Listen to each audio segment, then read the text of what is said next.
Welcome back to my channel. I hope आप सभी अच्छे होंगे। तो जैसा कि आप सभी जानते हैं, आपका सीटेट का पेपर की प्रिपरेशन करा रही हूँ मैं। तो आज मैं आपको जो प्रिपरेशन कराऊंगी वो प्रिपरेशन कराऊंगी क्लास 6 साइंस की 3rd चैप्टर की। 2 चैप्टर हमारे कंप्लीट हो चुके हैं। तो जो भी पर्सन मेरे चैनल पर फर्स्ट टाइम विजिट कर रहा है, चैनल को सब्सक्राइब कर लीजिए और बेल आइकन भी प्रेस कर लीजिएगा, जिससे कि आपको नोटिफिकेशन मिलते रहें आगे की वीडियो के। तो चैप्टर 3 देखते हैं। चैप्टर 3 का नेम है पदार्थों का पृथक्करण। मतलब कि जो मटेरियल होता है या सब्सटेंसेस होते हैं उनको अलग कैसे किया जाता है। तो उसके बहुत सारे प्रोसेस हैं, उन्हें हम देखेंगे। तो चलिए स्टार्ट करते हैं। हमारे दैनिक जीवन में हम ऐसे बहुत से एग्जाम्पल देखते हैं जिनमें हम पदार्थों के किसी मिश्रण से पदार्थों को पृथक करते हुए देखते हैं। जिस तरह से चाय की पत्ती है, चाय से चाय की पत्ती को अलग करना। जैसे चाय बनाते समय चाय की पत्तियों को द्रव से छलनी द्वारा पृथक किया जाता है। यही तो है, देखो छलनी के द्वारा ही छाना जाता है, जिसे छलनी बोलते हैं। ठीक।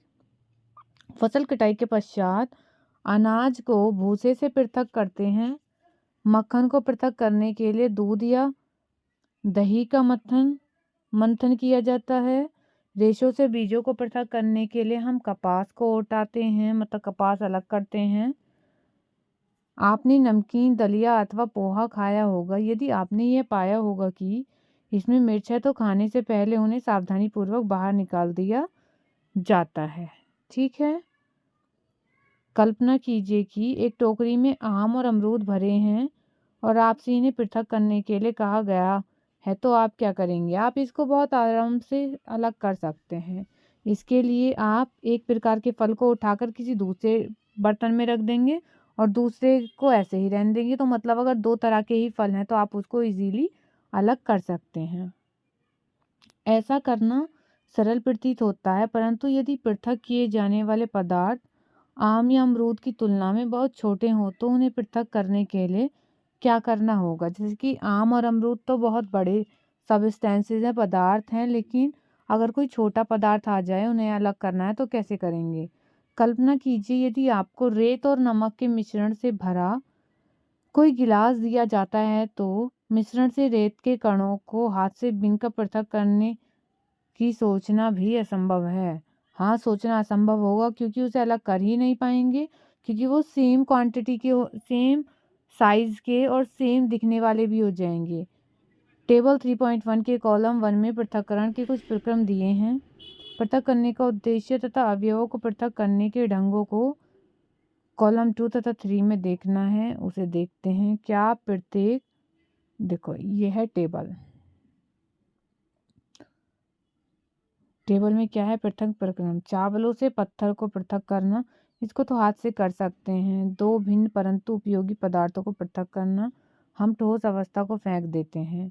मक्खन प्राप्त करने के लिए दूध का मथना, अनुपयोगी अवयवों को दूर करना, हम अशुद्धियों को फेंक देते हैं। चाय की पत्तियों को पृथक करना, हानिकारक अवयवों अथवा अशुद्धियों को दूर करना, हम दोनों अवयवों का उपयोग करते हैं। ठीक है।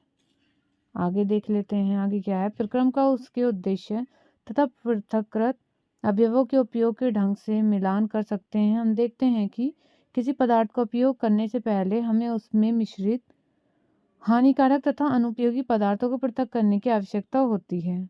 कभी कभी हम उपयोगी पदार्थों को भी पृथक करते हैं, जिनकी हमें अलग से उपयोग करने की आवश्यकता होती है। जैसे कि चाय की पत्ती है, या तो उसको फेंक भी सकते हैं या फिर उसको खाद के रूप में भी यूज़ कर लेते हैं।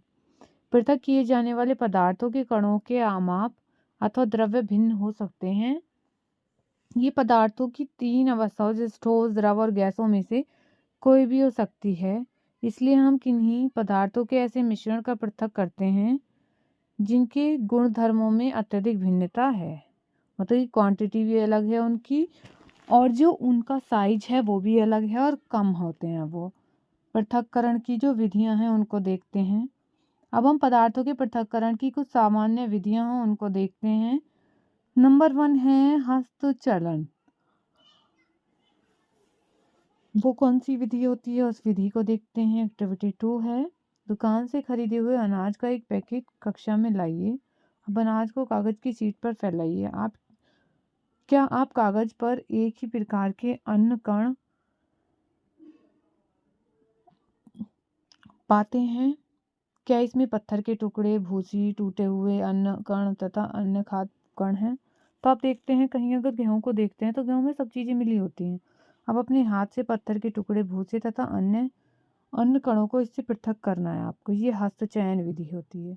इस विधि का उपयोग गेहूं, चावल तथा दालों से कुछ बड़े मिट्टी के कणों, पत्थर तथा भूसे को पृथक करने के लिए किया जाता है।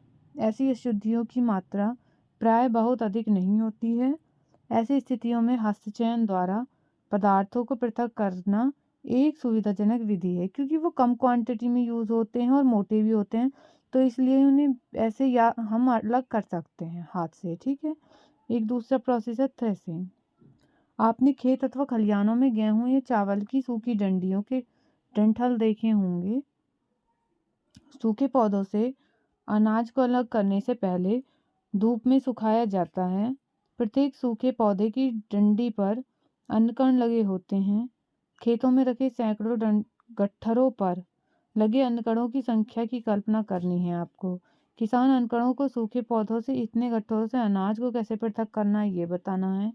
आमों तथा अमरूदों को वृक्षों से तोड़ा जा सकता है, परंतु अन्नकण आम और अमरूद की तुलना में बहुत छोटे होते हैं, इसलिए इनकी डंडियों से तोड़ना असंभव होता है। उन अन्नकणों को उनकी डंडियों से कैसे पृथक करना है ये देखना है। सूखे पौधों की डंडियों से अन्न कणों अथवा अनाज को पृथक करने के प्रक्रम को थ्रेसिंग कहते हैं। इसमें क्या करते हैं, थ्रेसिंग वो प्रोसेस है जिसमें अन्न को पकड़कर उन्हें पीटा जाता है, और उससे देखिए जैसे इस पिक्चर में हो रहा है, पिक्चर में क्या कर रहा है, इन्हें पीट रहा है तो आराम से वो अन्न को और डंठल को अलग कर पा रहा है। कभी कभी थ्रेसिंग का कार्य बैलों की सहायता से किया जाता है। अत्यधिक मात्रा के अन्नकणों को डंडी से पृथक करने के लिए थ्रेसिंग मशीन का उपयोग भी किया जाता है। ठीक है।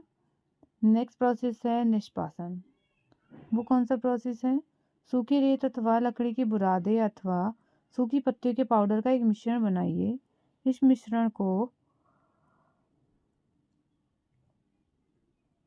प्लेट अथवा समाचार पत्र के ऊपर रखें, मतलब न्यूज़पेपर पर। मिश्रण को ध्यान से देखिए। क्या आप दोनों अवयवों को आसानी से पृथक कर सकते हैं? क्या दोनों अवयवों के कणों के आमाप समान हैं? क्या हस्त चयन द्वारा इन अवयवों को पृथक करना संभव है? तो नहीं, ऐसा संभव नहीं है। अब आप इस मिश्रण को खुले मैदान में ले जाइए तथा किसी ऊंचे समतल स्थान पर खड़े हो जाइए। मिश्रण को प्लेट में अथवा समाचार पत्र पर रखिए। जिस प्लेट अथवा समाचार पत्र पर मिश्रण रखा है उसे पकड़कर हवा में कंधे की ऊंचाई तक ले जाकर थोड़ा सा टेढ़ा कीजिए ताकि मिश्रण धीरे धीरे नीचे फिसले। देखिए जिस तरह से ये लेडी कर रही है, इस तरह से इन्होंने कंधे से ऊंचा कर रखा है इस पात्र को और ये डाल रही है नीचे को, तो क्या होगा, इससे अलग हो जाएगा। क्या होता है? क्या दोनों अवयव रेत एवं बुरादा एक ही स्थान पर गिरते हैं? तो नहीं, अलग अलग हो जाते हैं। क्या कोई अवयव ऐसा है जो वायु द्वारा दूर उड़कर गिरता है? जो भूसा होता है वो दूर हो जाता है। क्या वायु मिश्रण के दोनों अवयवों को पृथक करने में सफल है? तो सफल होती है। किसी मिश्रण के अवयवों को इस प्रकार पृथक करने की विधि निष्पासन कहलाती है। निष्पासन का उपयोग पवनों अथवा वायु के झोंकों द्वारा मिश्रण से भारी तथा हल्के अवयवों को पृथक करने में किया जाता है। साधारणतः किसान इस विधि का उपयोग हल्के भूसे को भारी अन्न कणों से पृथक करने के लिए करते हैं। ठीक है, आगे देखते हैं। भूसे के हल्के कण पवन के साथ उड़कर दूर एकत्र हो जाते हैं, जबकि भारी अन्न कण पृथक होकर निष्पासन प्लेटफॉर्म के निकट एक ढेर बना लेते हैं। अलग हुए भूसे को पशुओं के चारे सहित अन्य कई प्रयोजनों में प्रयोग किया जाता है। ठीक है, और आप ये भी याद रखिएगा इस चैप्टर से एक या फिर 2 क्वेश्चन जरूर आते हैं। जैसे कि मैंने ये देखा है बहुत ज़्यादा प्रोसेस पूछता है, कौन सा प्रोसेस हो रहा है, या प्रोसेस का क्रम पूछ लेगा कैसे कैसे होता है, तो आपको ये बताना है। ठीक है, चलिए आगे देखते हैं। आगे नेक्स्ट प्रोसेस आ जाता है चालन विधि। कभी कभी हमें आटे से व्यंजन बनाने की इच्छा होती है, हमें इसमें उपस्थित चोकर बोलते हैं, जो चोकर होता है जिसे आप भूसी बोलते हैं, जो गेहूं होता है उसके कण रह जाते हैं, तथा अन्य अशुद्धियों को पृथक करने की आवश्यकता होती है। तब हम क्या करते हैं, इसके लिए हम छलनी का उपयोग करते हैं तथा उसमें आटा डालते हैं। देखिए जिस तरह से इसमें हो रहा है, ऐसे ही तो करते हैं जब छलनी से आटा छानते हैं। आटे के छोटे कण छलनी के छिद्रों द्वारा निकल जाते हैं, जबकि बड़ी अशुद्धि छलनी में रह जाती हैं। प्राय आटे की मील में गेहूं को पीसने से पहले पत्थरों तथा भूसे जैसे अशुद्धियों को हटाया जाता है। साधारणतया गेहूं की बोरी को एक तिरछी छलनी पर डाला जाता है। चालन द्वारा पत्थर, डंडियां तथा भूसा जो निष्पादन तथा थ्रेशिंग के बाद गेहूं में रह जाते हैं, उनको दूर किया जाता है। आपने इसी प्रकार के बड़े बड़े चालनों को भवन निर्माण वाले स्थानों पर रेत से कंकड़ तथा पत्थर पृथक करने के लिए उपयोग में लाते हुए देखा होगा। देखिए मैं पिक्चर में दिखाती हूँ, इस तरह का जो चालन होता है, इस तरह की ये जो चलनी है, ये इससे क्या करते हैं, जो मोटे मोटे कण होते हैं उनको अलग कर दिया जाता है रेत से। और ये गेहूं में भी काम आता है, गेहूं वगैरह साफ करने में।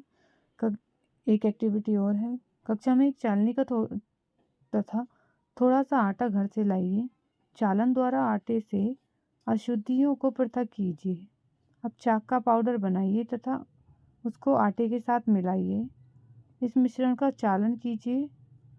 क्या हम चालन द्वारा चाक, पाउडर तथा आटा पृथक कर सकते हैं? चालन विधि का उपयोग मिश्रण के दो ऐसे अवयवों जिनके मापों में अंतर हो को पृथक करने में किया जाता है। मतलब कि उनका माप जो होता है, साइज जो होता है वो अलग अलग हो, तो उनको अलग अलग कर सकते हैं। आगे देखते हैं। आगे एक्टिविटी है, जो न्यू टॉपिक है, अवसादन, निस्तारण तथा निस्यंदन। ये क्या होते हैं इनको देख लेते हैं। कभी कभी मिश्रण के अवयवों को निष्पासन अथवा हस्तचयन द्वारा पृथक करना संभव नहीं होता है, जिनके एग्जाम्पल हैं चावल तथा दाल में धूल, मिट्टी जैसे कण हो सकते हैं। चावल तथा दालों को पकाने से पहले इस प्रकार की अशुद्धियाँ कैसे पृथक करते हैं उन्हें देखना है। प्राय पकाने से पहले चावल या दालों को जल से धोया जाता है। जब आप चावल या दाल में जल डालते हैं तब उन पर चिपकी हुई अशुद्धियाँ जैसे धूल के कण पृथक हो जाते हैं। ये अशुद्धियाँ जल में चली जाती हैं। अब सोचिए बर्तन की तली में कौन डूबेगा, चावल या धूल? तो धूल जो होती है वो बह जाती है। और क्यों? क्या आपने देखा है कि बर्तन को थोड़ा टेढ़ा करके जल को बाहर गिराया जाता है। मिश्रण में जल मिलाने पर भारी अवयवों के नीचे तली में बैठ जाने के प्रक्रम को अवसादन कहते हैं।